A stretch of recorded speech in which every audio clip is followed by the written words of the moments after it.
And APB, American Protection Bureau, voted #1 best on Long Island for all your security needs. Call 631-390-9050. That's 631-390-9050. APB.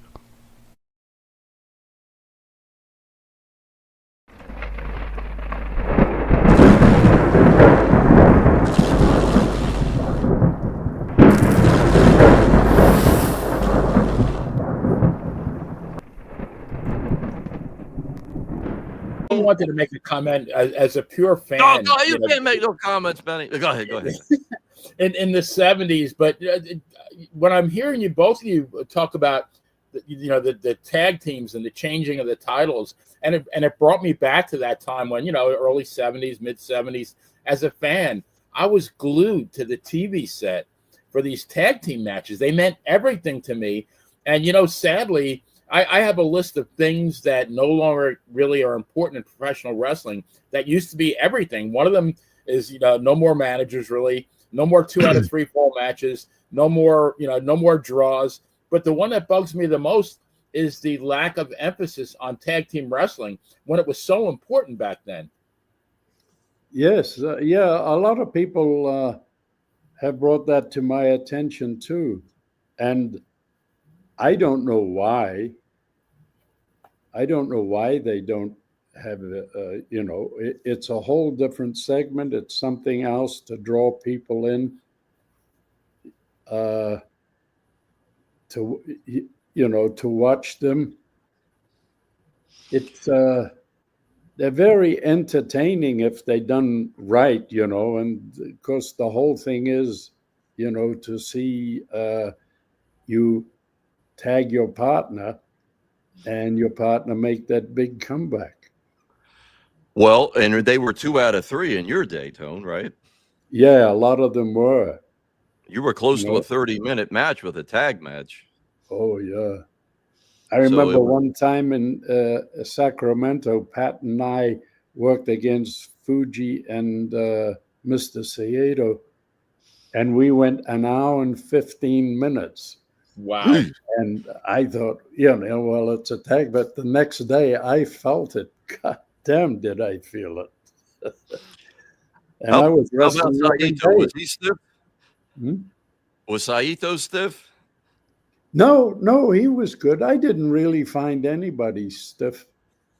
Guys used to complain about them, being stiff. I know one time, not by design, but we just did it, Moondog, Maine.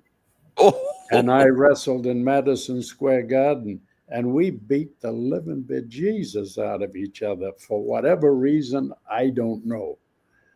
But a few months later, I said, Lonnie, I said, how'd you feel after that match in the Garden? He says, oh, Jesus, I hurt for about 3 months. Wow. We loved that gimmick, though, with the goldfish and chewing the glass. He was a wild man. Oh yeah. Crazy. Yeah. And then you team him up with Crazy Lou Albano. That was gold. Oh, yeah. Lou was a good-hearted guy, though. God. He liked me, thank goodness, Well, otherwise he would have beat the living crap out of me every chance he had, but he didn't. Now, after you go to California, you come back in 1977 to the Worldwide Wrestling Federation, and somebody had the brilliant idea of putting you and Larry Zbyszko together, and it was just like one shoe and the other shoe. It was a perfect fit. Yeah, Larry, actually, when Larry came to New York, he didn't have a place to stay. So I had him stay with me for a while, and then we found him a place. And so we got on pretty good together. We, drove to the towns together. And it was funny, we're in Madison Square Garden. And Gorilla Monsoon, who was an agent, he said, oh, Larry, I got something to tell you. Yeah, what is it? Are you finishing up on Tuesday? which was TV. Mm. And then, or Wednesday. Maybe it was Wednesday because it was Hamburg. And then Tuesday came, and it must have been Wednesday. And then we went to Hamburg Wednesday, and Monsoon come. He says, Larry, Tony, come here. He said, we're switching the belts tonight. So Larry had all this anxiety about, finishing up and not having a job, and to becoming champion. I know what happened, Tom. Mm. Danucci and Dino Bravo were supposed to get the belts back. Oh, yeah. That was when you first hit Allentown, actually. So the night before at the Garden, Dominic's wrestling Crusher Blackwell.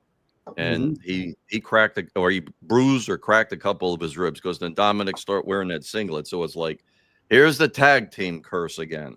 So there you go. Tony Garea and Larry Zbyszko. Perfect. They've reunited them, put him in there, and that was there's another place.